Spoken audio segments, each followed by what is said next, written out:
Dada saya berdegup kencang. Nyaris meledak rasanya saat pintu kamar itu tertutup perlahan. Di luar, cahaya rembulan muda menyelinap malu-malu melalui celah ventilasi, memberikan semburat perak yang jatuh tepat di wajah wanita yang kini resmi menjadi istri saya. Ratna, namanya seindah parasnya. Meskipun usia kami terpaut 31 tahun. Saya baru 21 tahun. Seorang pemuda yang baru saja mencicipi kerasnya dunia, sementara ia adalah wanita matang berusia 52 tahun yang telah melewati berbagai badai kehidupan. Malam itu adalah malam pertama kami, sebuah momen yang bagi banyak orang mungkin dianggap ganjil. Namun bagi saya adalah puncak dari segala perjuangan batin. Ketika saya mendekat, tangan saya gemetar hebat. Rasa gugup yang luar biasa menyelimuti setiap jengkal kulit saya. Saya bisa merasakan keringat dingin di telapak tangan saat perlahan saya menyentuh jemarinya yang masih halus. Ia menatap saya dengan tatapan yang begitu teduh. Sebuah tatapan yang hanya dimiliki oleh wanita yang sudah tuntas dengan masa lalunya. Di balik debaran jantung yang tak beraturan ini, ada sebuah janji yang terpatri bahwa hanya kepadanya saya menyerahkan seluruh jiwa dan raga saya. Dan malam itu, di bawah saksi bisu keheningan malam, kami bersiap untuk menyatukan dua semesta yang berbeda dalam sebuah ikatan yang paling sakral. Semua ini bermula dari sebuah keramaian yang tidak pernah saya duga akan mengubah garis hidup saya selamanya. Pasar malam di desa kami selalu menjadi magnet bagi siapa saja. Bau harum-harum manis bercampur dengan aroma minyak goreng dari penjual bakwan, serta suara musik yang saling bersahutan dari komedi putar. Saya saat itu hanyalah seorang pemuda pekerja serabutan yang sedang membantu paman menjaga parkiran di area depan pasar malam. Di sanalah saya pertama kali melihatnya secara nyata. Ibu Ratna, begitu orang-orang memanggilnya, adalah seorang janda yang dihormati di desa sebelah. Suaminya sudah meninggal 10 tahun yang lalu, dan ia memilih untuk hidup sendiri mengelola toko kainnya. Ia tampak begitu anggun malam itu, mengenakan gamis berwarna coklat muda dengan kerudung senada yang membingkai wajahnya yang masih menyisakan kecantikan masa muda, meskipun gurat-gurat usia mulai nampak di sudut matanya. Insiden itu terjadi begitu cepat. Saat Ibu Ratna hendak pulang dan menuju area parkir, sekelompok pemuda mabuk dari desa seberang mulai mengganggunya. Mereka menghalangi jalannya, melontarkan kata-kata yang tidak pantas, dan salah satu dari mereka bahkan mencoba menarik tas tangannya. Suasana pasar malam yang bising membuat jeritan minta tolongnya hampir tenggelam. Tanpa berpikir panjang, saya berlari menerjang kerumunan itu. Saya tidak memiliki tubuh yang atletis, namun keberanian saya muncul seketika melihat seorang wanita diperlakukan seperti itu. Terjadi perkelahian kecil. Saya terkena pukulan di pelipis. Namun saya berhasil menarik Ibu Ratna ke belakang punggung saya dan berteriak memanggil penjaga keamanan pasar malam. Para pemuda itu akhirnya lari tunggang langgang sebelum petugas datang. Ibu Ratna tampak syok. Napasnya tersengal, dan wajahnya pucat pasi. Saya membantunya duduk di bangku kayu dekat pos parkir, dan memberinya sebotol air mineral. Saat itulah, untuk pertama kalinya, mata kami bertemu dalam jarak yang sangat dekat. "Terima kasih, Nak," ucapnya dengan suara bergetar. Kalimat sederhana itu, entah mengapa, terasa begitu dalam meresap ke dalam hati saya. Ada rasa ingin melindungi yang luar biasa muncul di dada saya. Sebuah perasaan yang jauh lebih kuat daripada rasa sakit di pelipis saya yang mulai membiru. Sejak insiden di pasar malam itu, komunikasi kami tidak terputus. Saya memberanikan diri untuk mengantarnya pulang malam itu, guna memastikan ia benar-benar aman. Hari-hari berikutnya menjadi rangkaian cerita yang sulit dipercayai oleh teman-teman sebaya saya. Saya mulai sering berkunjung ke tokonya, awalnya hanya untuk menanyakan kabar, namun kemudian berlanjut menjadi obrolan panjang di sore hari. Ratna adalah sosok yang sangat bijaksana. Ia tidak pernah memperlakukan saya seperti anak kecil, meskipun usia saya bisa saja menjadi anaknya. Ia mendengarkan ambisi-ambisi saya, kegagalan-kegagalan saya dalam mencari pekerjaan tetap, dan keraguan saya tentang masa depan. Sebaliknya, ia mulai terbuka tentang kesepiannya. Tentang bagaimana rumah besarnya terasa begitu hampa sejak suaminya tiada dan anak satu-satunya memilih tinggal di luar negeri dan jarang berkunjung. Cinta tidak tumbuh seperti kilat bagi kami, melainkan seperti tanaman yang disiram dengan kesabaran. Saya jatuh cinta pada caranya berbicara, pada caranya merapikan kain di toko, dan pada kehangatan yang ia berikan setiap kali saya merasa rendah diri karena kemiskinan saya. Banyak orang mencibir, Bayu itu hanya mengincar hartanya, atau Ratna sudah gila, mau saja dengan anak ingusan. Namun, kami tidak peduli. Bagi saya, kedewasaan Ratna adalah pelabuhan yang menenangkan, sementara bagi Ratna, semangat dan ketulusan saya adalah energi baru yang menghidupkan kembali hatinya yang sempat mati suri. Keputusan untuk menikah bukanlah hal yang mudah. Orang tua saya awalnya menentang keras. Mereka menginginkan saya menikah dengan gadis seusia saya. Namun, setelah saya membawa Ratna ke rumah dan mereka melihat sendiri betapa sopannya ia dan betapa ia sangat menghormati saya sebagai pria, perlahan restu itu luntur. Ratna sendiri sempat ragu.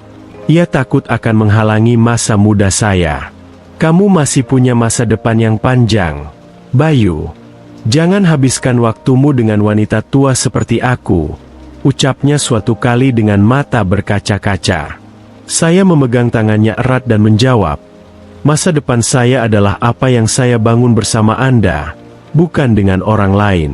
Pernikahan kami digelar secara sederhana namun hikmat. Hanya kerabat dekat dan tetangga sekitar yang hadir. Meskipun banyak mata yang menatap dengan penuh tanda tanya, saya berdiri dengan tegak di sampingnya saat mengucapkan ijab kabul. Saat saya dikatakan, air mata jatuh di pipi Ratna. Ia seolah tidak percaya bahwa di usia senjanya, ia masih diberikan kesempatan untuk memulai hidup baru. Dan malam itu, setelah semua tamu pulang dan rumah kembali sunyi, kami hanya berdua di kamar pengantin yang sudah dihias sedemikian rupa. Suasana kamar terasa begitu hangat. Wangi bunga melati yang diletakkan di sudut ruangan memenuhi indera penciuman kami. Saya duduk di tepi tempat tidur, sementara Ratna sedang membersihkan sisa riasan di depan cermin. Jantung saya berdegup kencang, sebuah perasaan yang belum pernah saya rasakan sebelumnya. Ini adalah malam pertama saya, dan saya menghadapinya dengan seorang wanita yang jauh lebih berpengalaman, yang membuat saya merasa sedikit terintimidasi namun juga sangat penasaran. Ratna kemudian berjalan mendekat. Ia telah berganti pakaian dengan baju tidur berbahan sutra yang sangat elegan, menonjolkan kewibawaannya sebagai seorang wanita matang. "Kenapa diam saja, Bayu?" tanyanya lembut sambil duduk di samping saya. Suaranya yang tenang sedikit meredakan gemuruh di dada saya. Saya menoleh, menatap wajahnya yang kini bersih tanpa riasan, namun justru terlihat lebih cantik dan alami di bawah cahaya lampu kamar yang temaram. "Saya hanya sedikit gugup," jawab saya jujur. Ia tersenyum, sebuah senyuman yang penuh dengan pengertian. Ia meletakkan tangannya di dada saya, seolah ingin merasakan detak jantung saya yang liar. "Kita punya sepanjang malam, dan sepanjang hidup. Tidak perlu terburu-buru," bisiknya.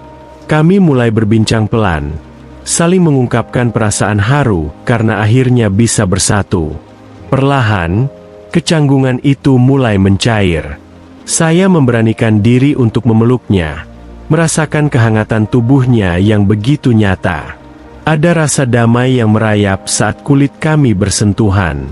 Saya mencium keningnya dengan penuh rasa hormat, sebuah simbol bahwa saya bukan hanya menginginkan fisiknya, tapi juga seluruh jiwanya. Ciuman itu kemudian berlanjut ke pipi, dan akhirnya berlabuh di bibirnya. Semuanya dilakukan dengan sangat lembut, seolah-olah kami sedang menyentuh sesuatu yang sangat rapuh namun sangat berharga. Malam itu, di bawah lindungan bulan muda, kami akhirnya melangkah lebih jauh. Segalanya mengalir dengan sangat alami.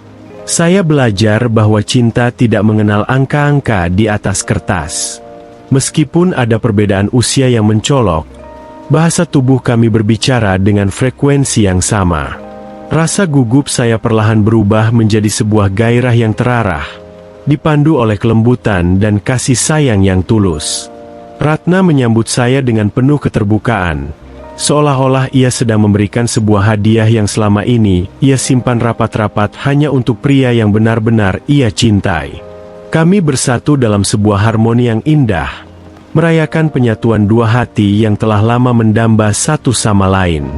Tidak ada paksaan, tidak ada ketergesa-gesaan, hanya ada dua manusia yang saling memberi dan menerima kebahagiaan.